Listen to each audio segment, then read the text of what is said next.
spielen wir Kirche? Also irgendwie als kulturelles Programm bespaßen wir die Leute? Oder geht es darum, Menschen für Jesus zu gewinnen und ihnen Hoffnung zu bringen?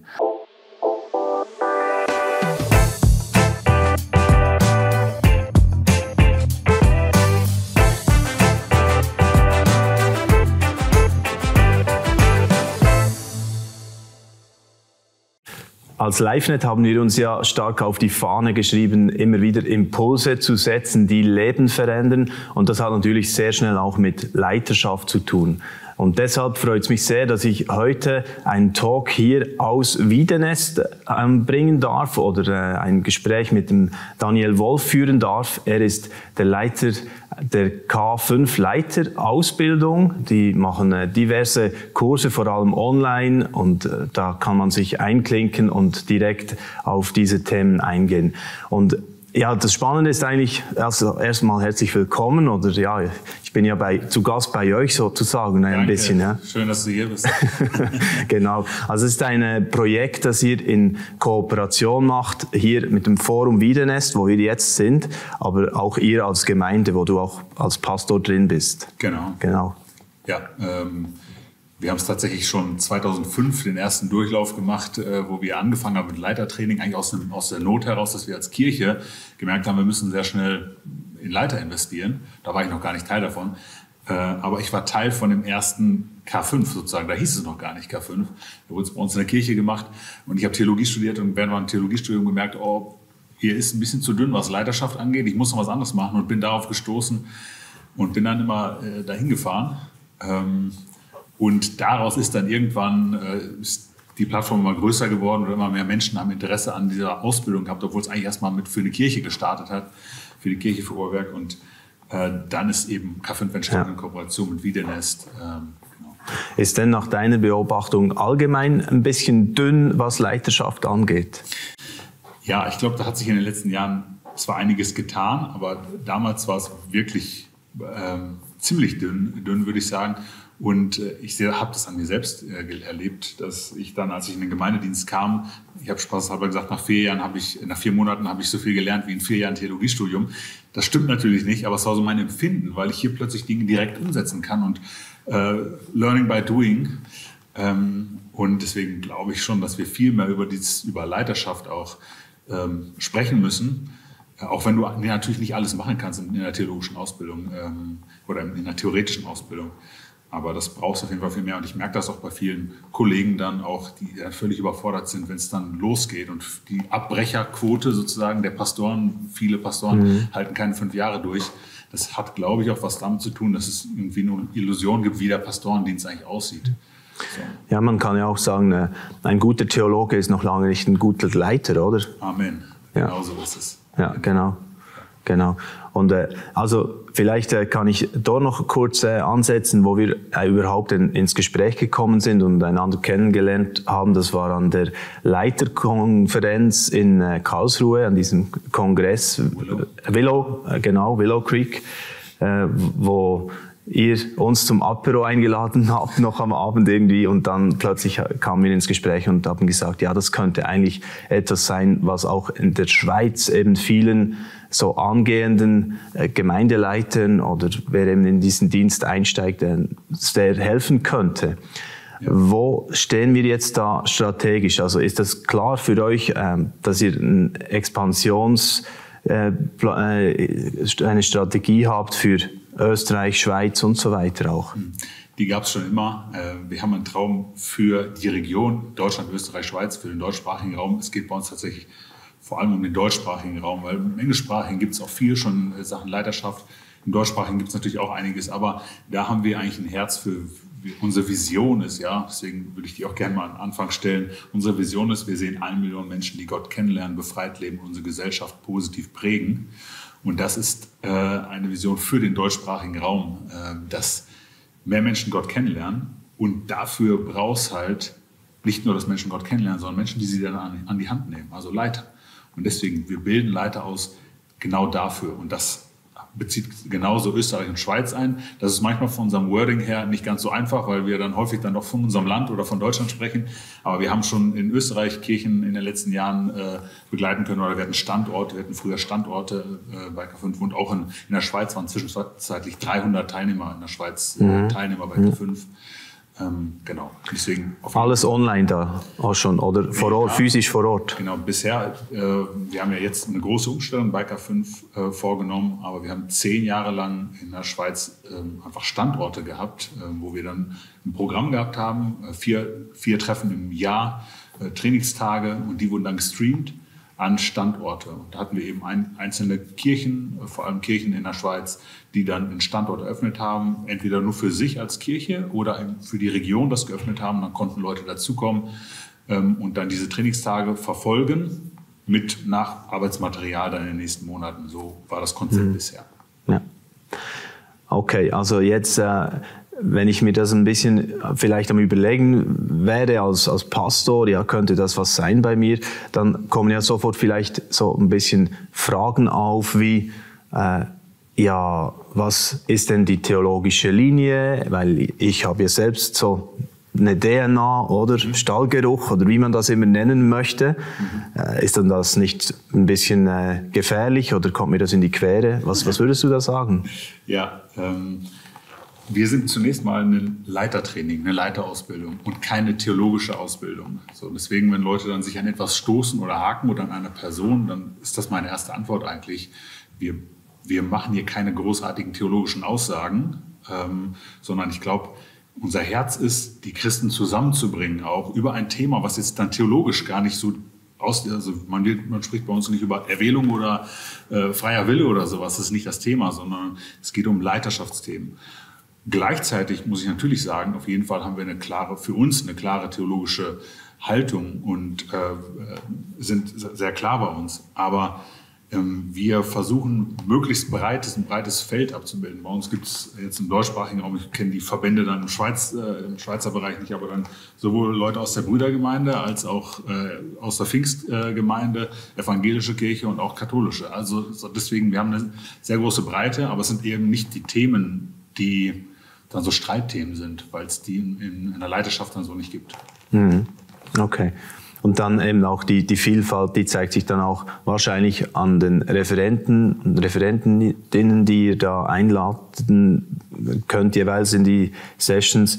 Gesehen da sehr bekannte Leute, die immer wieder drin sind, also Tobias Teichen und so zum Beispiel. Oder, ja, wir haben bisher, das war eben das Konzept, dass wir ja Trainingstage hatten, wo wir dann Sprecher hatten, und wir haben dann immer gesagt, von den Besten lernen, von denen, die Experten sind, die das auch in der Praxis machen, nicht Theoretiker, sondern Leute, die in der Praxis dann den Themen richtig gut sind, die wollen wir holen. Und deswegen K5 ist eher so eine Lernplattform, wo wir gar nicht die Content Creator sind sozusagen. Also wir machen nicht den ganzen Content, die Inhalte. Ja. Das verändert sich jetzt so ein bisschen. Wir werden das weiterhin machen, auch bei den zukünftigen Kursen, die wir anbieten. Holen wir auch immer wieder mal Externe dazu und auch bei den Konferenzen, die es weiterhin geben wird, nicht so regelmäßig. Aber jetzt die Kurse zum Beispiel, da bei den ersten Kursen, die wir entwickeln, da sind es schon stärker wir als Team oder jetzt bei uns in der Kirche, die Pastoren, die Leute, die die Kurse leiten, die Leute an die Hand nehmen. Und dann gibt es aber für einzelne Themen, holt man dann eben Experten dazu. Also in meinem Kurs beispielsweise, den ich mache, da sind 3 oder 4 Experten, die wir dann dazu holen für das Thema, weil ich muss ja nicht alles machen. Ich kann auch nicht alles richtig und gut, von daher. Okay, alles klar. Damit wir dich doch noch ein bisschen auch kennenlernen können, wo holst du dir denn als Leiter stark die Inspiration? Also ich persönlich bin ein Podcast-Lerner, also ich höre sehr viel Podcasts und dann aber auch in der Beobachtung von anderen, also zu schauen, zu Fragen zu stellen. Da hole ich mir die größte Inspiration. Eigentlich fragen, wie macht ihr das denn? Andere zu interviewen, zu fragen. So, aber das sind so die beiden Hauptdinge. Und natürlich lese ich auch, aber das bin ich der große Leser. Deswegen Podcast ist eher so ein Medium, was sehr gut für mich ist und praktisch. Bist du voll im Trend eigentlich damit? Also gibt's ja immer dem Trend gefolgt, ja. Dem Trend gefolgt, ja, absolut, genau. Vielleicht ist euch auch schon aufgefallen, dass es auf diesem YouTube-Kanal keine Werbung gibt. Dies hier ist die einzige Werbeunterbrechung. Mit unseren Social-Media-Plattformen generieren wir keine Einnahmen, deshalb sind wir auf Spenden angewiesen. Herzlichen Dank für eure finanzielle Unterstützung, mit der ihr es möglich macht, dass noch mehr Menschen im Glauben ermutigt werden und Orientierung finden zu aktuellen Themen. Unten in der Infobox gibt es weitere Angaben zu den Spendenmöglichkeiten. Jetzt wünsche ich euch weiterhin viele wertvolle Impulse mit diesem Video und den weiteren Videos auf diesem Kanal. Ja, und du hast schon erwähnt, diese große Vision, 1 Million, das klingt ja irgendwie oder riesig. Und auch als Kirche habt ihr, glaube ich, klare so Ziele formuliert. Was hast du gesagt? 2750, glaube ich. Genau. Sind das. Also Zahlen sind bei euch recht noch wichtig, habe ich Würde ich so nie formulieren, dass Zahlen jetzt wichtig sind, aber auf jeden Fall hinter jeder Zahl steht ein Mensch. Also wenn wir über 1 Million sprechen oder über bei uns in der Kirche 2750 Menschen, dann steht hinter jeder Zahl ein Mensch. Und deswegen ist das, glaube ich, wichtig. Also hier sind diese Menschen wichtig. Wir sehen 1 Million Menschen, die Gott kennen. Es geht um Menschen, die Gott kennenlernen, befreit leben und unsere Gesellschaft positiv prägen. Und die Million ist ja eigentlich nur, ist eine Konkretisierung von dem, was Gottes Herzschlag ist. Auf jeden Fall, Gott hat absoluten Herzschlag für diese Vision. Das ist meine feste Überzeugung. Er will, dass alle Menschen zur Erkenntnis der Wahrheit kommen, sagt die Bibel. Und wir haben schon so ein bisschen runtergeschraubt, dass wir uns irgendwie das vorstellen können. Das ist aber ein anderes Wort eigentlich für Erweckung oder Reformation oder wie andere das nennen würden in ihrer Region. Und dann ist ja klar, dass wir das niemals alleine schaffen. Also wir als Kirche für Oberberg zum Beispiel, der Oberbergische Kreis hat 275.000 Einwohner. Da geht ja gar nicht 1 Million zu erreichen. Das lädt andere ein, Teil davon zu sein und zu sagen, jawohl, wir wollen auch unseren Beitrag leisten. Und das ist eigentlich unser Wunsch, auch durch K5, andere zu inspirieren und zu sagen, wir wollen auch 1% unseres Einflussbereichs erreichen. Und dazu laden wir ein. Schau, was ist dein Einflussbereich als Kirche? Wo erreichst du die Menschen? Hast du eine Verantwortung für deine Stadt oder deinen Landkreis? Und dann, wie viele Einwohner sind da? Und dann rechnen wir runter 1%. Was wäre, wenn ihr eine Kirche bauen würdet, um 1% zu erreichen? Und dann wird es plötzlich greifbar. Bei uns sind das 2750. Das heißt nicht, dass wir eine Megachurch bauen, aber wir wollen eine Kirche bauen. Bei uns dann durch 7 Lokalkirchen aktuell und werden irgendwann 20 Lokalkirchen haben, um dann eben diese 2750 Leute zu erreichen. Und es lädt andere ein, in der Stadt, auch in der gleichen Stadt, auch 1% zu erreichen. Weil wir sind das nicht alleine. Wir sagen nicht, dass wir die einzige Kirche sind, sondern wir haben ja alle den Auftrag. Aber es lädt andere ein, auch Verantwortung zu übernehmen. Und wenn wir 1% erreicht haben, können wir uns dann über 10 unterhalten oder was auch immer. Alles klar. Aber es ist auch spannend, einfach jetzt das zu hören bei euch mit mehreren so Standorten, so dieses Multisite zu leben. Also es ist eigentlich unabhängig dann auch von Kirchenmodell oder wie man das genau aufziehen will oder leben will. Das spielt dann ja letztlich auch wiederum keine Rolle. Es ist fast wie das Gleiche mit der theologischen Linie sozusagen, oder? Genau, das muss man vor Ort schauen, was dann strategisch am sinnvollsten ist oder was auch zu den Menschen passt, was man vor Ort eben bauen möchte. Aber ob du jetzt groß oder klein oder Hauptsache es wächst und ist gesund. Und alles, was gesund ist, wächst in der Regel. So, und deswegen ist das sehr individuell. Ja. Im Moment ist ja eher so, was man hört, dass es oft leider nicht wächst, oder? Also ich habe eher das Gefühl, wenn man so rumhört, zumindest bei den klassischen Kirchen, manchmal auch bei den großen, stagniert oder ist rückläufig. Was gibt dir Hoffnung, dass da wieder irgendwie der Turnaround vielleicht geschafft werden kann? Oder beobachtest du es anders, als ich jetzt gesagt habe? Doch, auf jeden Fall. Wir haben in den letzten Monaten sehr viele Interviews oder Gespräche mit Pastoren geführt und es gibt große Herausforderungen in den Kirchen, auf jeden Fall. Aber meine Hoffnung ist Jesus, also weil er kommt mit seiner Kirche zum Ziel. Und natürlich, das eine oder andere wird sterben oder kaputt gehen. Das wird auch der Fall sein. Aber wir kämpfen dafür. Ich möchte nicht warten darauf, dass der Herr irgendwann wiederkommt und irgendwie durchhalten bis dahin. Das ist vielleicht auch ist ein Teil davon. Aber ich will immer glauben, dass es Entwicklung gibt und dass es Hoffnung gibt und dass es und zuversichtlich, das ist ja einer unserer Slogans, dass wir zuversichtlich leiten wollen, weil Jesus Zuversicht hat für seine Kirche. Wir müssen uns nur wieder auf das besinnen, was ihm wichtig ist. Und ich glaube, dass wir eben häufig das aus den Augen verlieren in den Kirchen, was ihm wirklich wichtig ist. Unsere Daseinsberechtigung als Kirche. Spielen wir Kirche? Also irgendwie als kulturelles Programm machen wir irgendwie, bespaßen wir die Leute oder geht es darum, Menschen für Jesus zu gewinnen und ihnen Hoffnung zu bringen? Und wenn wir uns darauf besinnt, dann habe ich sehr viel Hoffnung für die Kirche, dass Entwicklung geschieht, weil es gibt überall im Land positive Beispiele. Als ich studiert habe, habe ich von meinem Empfinden her sah es viel düsterer aus, von meinem Empfinden her. Und ich sehe jetzt viel mehr Hoffnungsschimmer, wo ich überall sehe, wo Entwicklung passiert. Gestern noch von einer Kirche gehört, die gestern 83 Taufen hatte in Köln. Wow. Hammer! Also sowas liebe ich, das zu sehen. Das gibt's. Und deswegen glaube ich, wir brauchen gar nicht so depressiv oder hoffnungslos sein, sondern lass uns noch mal auf die positiven Beispiele schauen und gucken, was passiert denn da? Warum passiert das da? Und dann von ihnen lernen. Und was ich so aus der Ferne erfahre oder mitgekriegt habe, ist auch, dass in Deutschland doch im Moment die Grundstimmung eher negativ ist, schwierig ist. Also man hat da diverse politische Herausforderungen, also bei uns natürlich auch, aber ich habe das Gefühl, bei euch ist es vielleicht noch krasser, zeigt sich es noch krasser in gewissen Themen. Ein Kollege, der Martin Schneider, auch vom Team, also vom Forum Wiedenest, hat mir gesagt beim Einstieg, als ich hier hinkam in diese Region, ja, die Grundstimmung ist, ja, die Leistung zählt irgendwie nicht mehr. Also so bei den Deutschen hat man das Gefühl. Und dann hat man noch gerade vor kurzem diese Messerattacke, das ist eine Stunde Fahrzeit von hier. Ja, wo wir so merke ich hier, ja, genau. Ja, also würdest du da auch sagen, aber im gleichen Sinn sozusagen, wenn es immer finsterer wird, dann leuchtet das vielleicht umso heller, dass so das Bild, das oft gebraucht wird in diesen Zeiten. Also wer kann denn Hoffnung verbreiten, wenn nicht wir? Also der wir den kennen, der die Hoffnung selbst ist, Römer 15, Vers 13, der Gott der Hoffnung. Trägt die Hoffnung in sich. So, und wenn nicht wir das machen, wer soll es denn sonst machen? Und deswegen würde ich dazu ermutigen, voller Zuversicht und Hoffnung auf den zu schauen. Natürlich um uns herum ich glaube auch, dass noch viel heftigere Zeiten auf uns warten. Das kann durchaus passieren. Aber gleichzeitig glaube ich, dass das Reich Gottes sich ausbreiten kann. Ich habe mich viel mit der verfolgten Kirche auseinandergesetzt in den letzten Jahren und ich glaube, wir müssen viel mehr von ihnen lernen, weil ich glaube, dass da auch vieles passiert, weil sie sich eben auf das Wesentliche zurückbesinnen. Und ich glaube, das kann uns als Kirche auch helfen, im Westen uns auf das Wesentliche zu besinnen und dann umso mehr Gas zu geben, leidenschaftlich zu sein für das, was Jesus wichtig ist.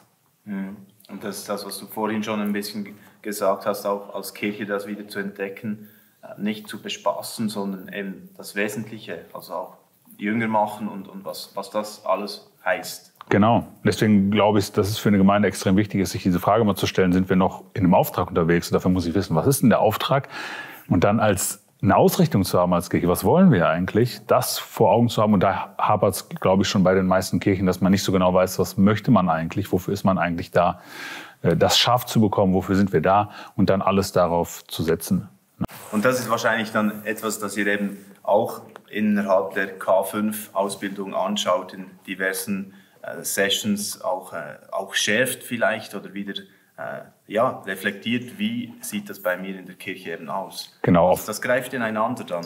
Auf jeden Fall auf unterschiedlichen Ebenen. Fängt beim Leiter-DNA-Kurs oder dem Einflussnehmerkurs an, wo es eigentlich um die Person geht, noch gar nicht um Leiterschaft, aber wohin will ich eigentlich mit meinem Leben? Also eine klare Lebensausrichtung zu haben, ist für jeden Menschen wichtig. Wo will ich eigentlich hin mit meinem Leben? Sich diese Frage zu stellen.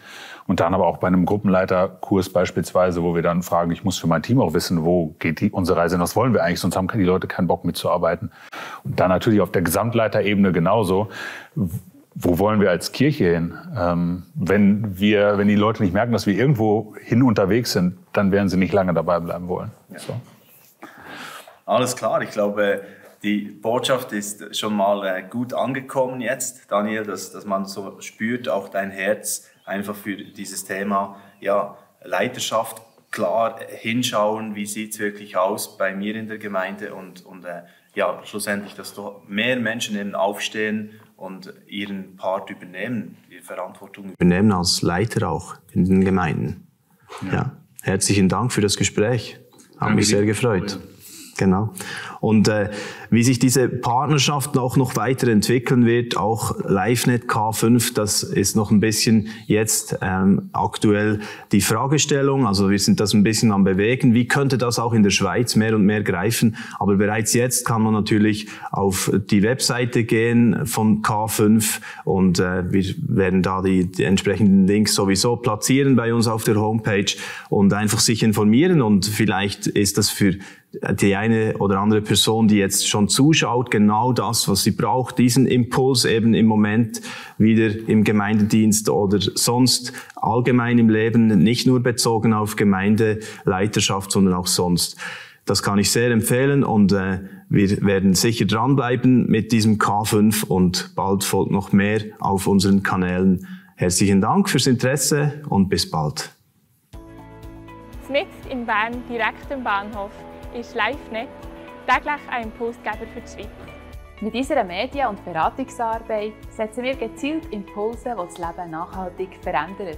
Lasst uns zusammen in der Schweiz und darüber hinaus einen Unterschied machen.